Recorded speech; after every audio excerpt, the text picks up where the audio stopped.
പമ്പയിൽ മുങ്ങി നിവർന്നപ്പോ മുൻപിലുണ്ടവിടുന്നു നിൽക്കുന്നു. പമ്പയിൽ മുങ്ങി നിവർന്നപ്പോ മുൻപിലുണ്ടവിടുന്നു നിൽക്കുന്നു.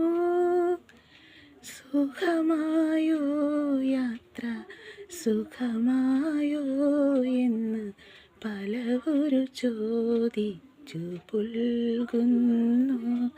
ഞാൻ പറയാനുള്ളതും മറക്കുന്നു.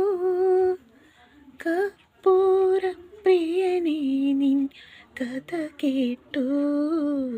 കരിമല കയറ്റവും ഞാൻ മറന്നു. വലിയാനവട്ടവും ചെറിയാനവട്ടവും വന്നതും പോയതും ഞാൻ മറന്നു. നിൻമുഖം ധ്യാനിച്ചു ഞാൻ നടന്നു. കർപ്പൂരപ്രിയനേ, നിൻ കഥ കേട്ടു. കരിമല കയറ്റവും ഞാൻ മറന്നു.